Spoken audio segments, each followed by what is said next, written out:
lovers, welcome to ARTlapse, a series where I share a time lapse of my art and we talk all about creativity because the artist behind the art is even more important than the art itself. So today we're going to talk all about how to handle and deal with hate comments, especially as a creative.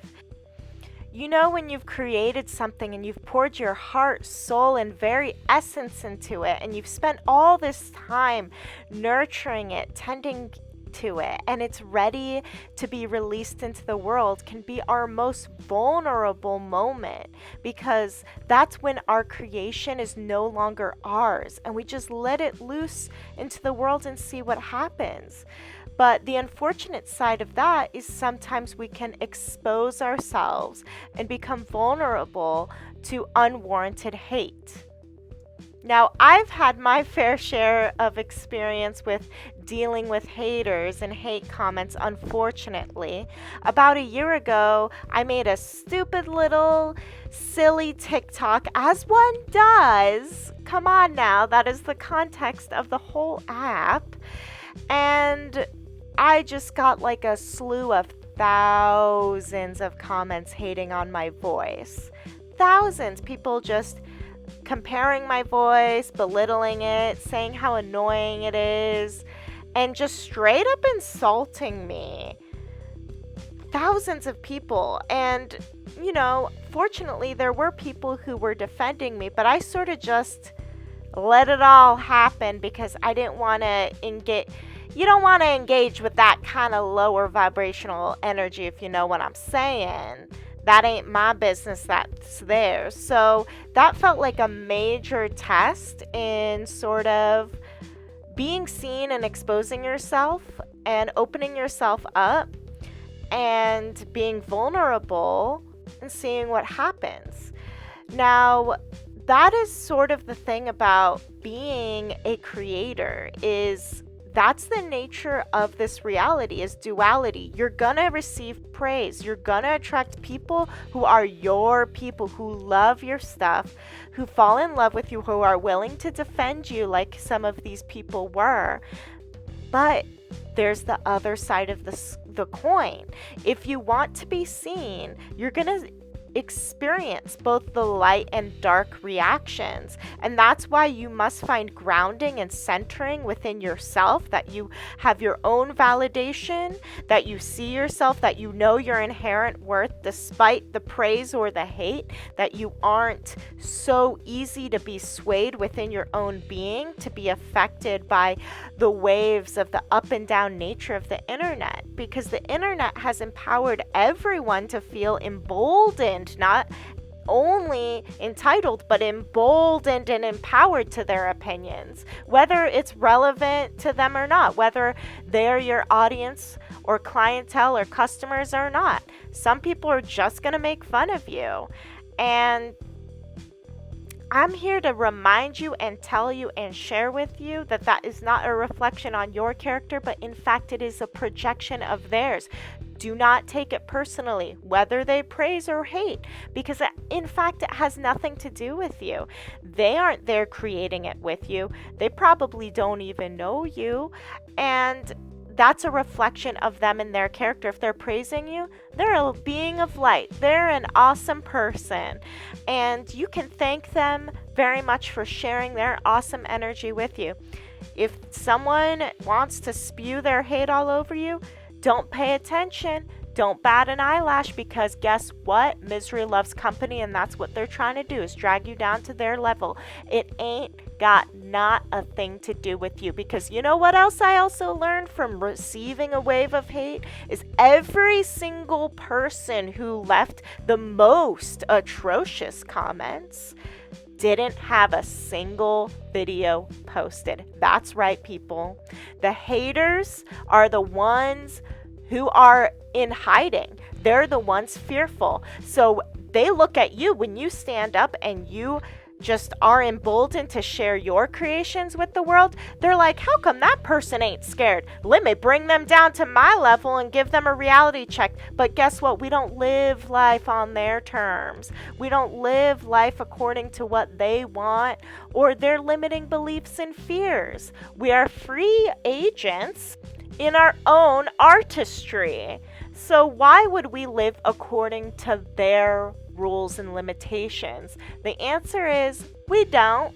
The answer is it ain't got a thing to do with us. The answer is it ain't none of our business what people think about us or our creations. Because the reality is you are not going to be everyone's cup of tea. Every single person on this planet is a multifaceted, complex, complicated individual, unique as a snowflake, okay? And if you were able to appeal to every individual, that's what the meaning behind the term vanilla is you would have to water down your unique essence. And that's not what you came here to do. That's not why you're creating. That is not your modus operandi, okay, when you're creating. It's not to hold yourself back or water yourself down, which is a form of self-rejection, by the way. But it's to uplift yourself. It's to empower yourself. It's to express yourself. It's to be authentic, vulnerable, to say something and create. This is why we create. We don't create for others. And if you start falling down that trap where you start creating for the sole purpose of it just to be consumed by others, well, if that's your intention, what happens if that creation is not consumed? Then you have already automatically deemed it worthless. And that's a very bad thing to do to your artistry as an artist. That's your baby. Don't reject your baby. This is why we must cultivate systems and habits and structure within ourselves so that we can maintain grounding, peace, harmony, satisfaction, validation from our own self rather than seeking that outside of us. That means you won't be so easily swayed by someone's sweet words or by their hateful comments. You won't be altered or changed, because when you have that much self-mastery, you can stand in the middle of a storm and still make it through, both feet on the ground. But if you are so easily swayed, you will be blown away by like a little tiny breeze, and you're not in control of your life or your artistry anymore after that. If you're purely creating outside of yourself, because as we've discussed in previous art lapses, creation is a divine channeling of your own unique soul essence, and creating and packaging a part of your soul essence to share with someone else in the world. And if you get hurt or take it personally about hate comments, you're not bad or stupid. It's not your fault if you feel that way. Change is not something that happens like a light switch overnight. It takes practice. And what is practice? Practice is every time you do anything, that's a practice of that thing. You see what I mean?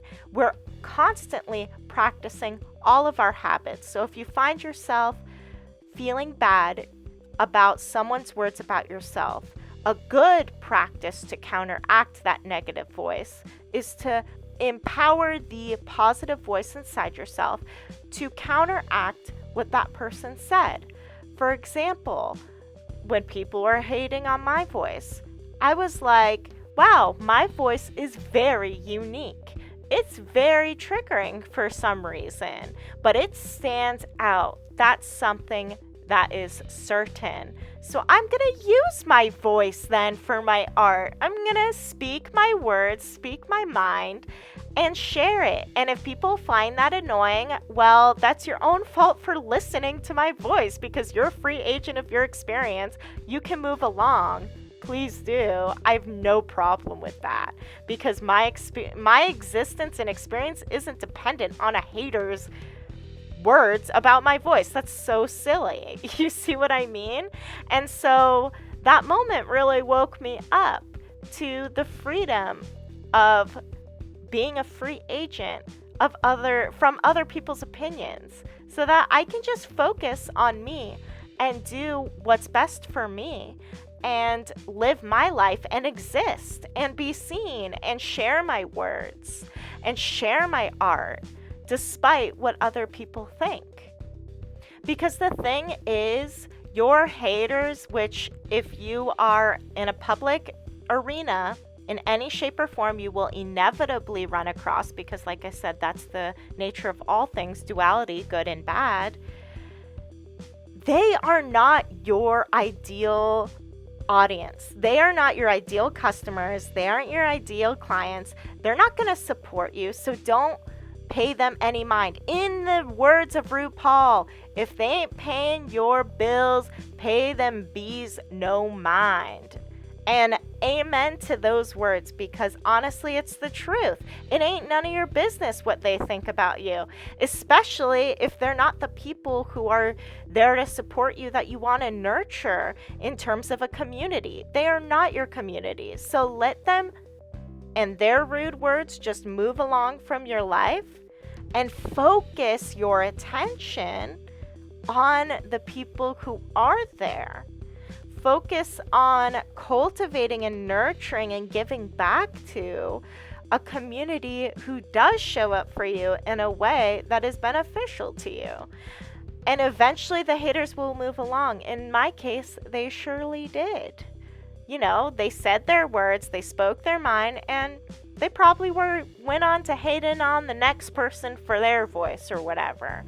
And if that's how they want to live their life, just hating, that ain't none of my business. You see what I mean? But you here listening to these words, digesting them, eating them up, and taking the lesson out of my experience, you are the one that I'm sharing my voice with. Obviously, I'm speaking to you directly right now because of the inherent value and relationship we have by sharing and giving through media to be consumed, through creations, through art, that we can share and learn through each other and grow together. That is the nature of humanity, and that's the nature of life, is we should be focused on our own evolutions. So I'm going to take a page out of Dr. Brene Brown's book, Daring Greatly, How the Courage to Be Vulnerable Transforms the Way We Live, Love, Parent, and Lead, which is a book I highly recommend, by the way. And I'm going to close out with the famous quote from Teddy Roosevelt. It is not the critic who counts, not the man who points out how the strong man stumbles or where the doer of deeds could have done them better. The credit belongs to the man who is actually in the arena, whose face is marred by dust and sweat and blood, who strives valiantly, who errs, who comes short again and again, who spends himself in a worthy cause, who at the best knows in the end the triumph of high achievement, and who at worst, if he fails, at least fails while daring greatly, so that his place shall never be with those cold and timid souls who neither know victory nor defeat.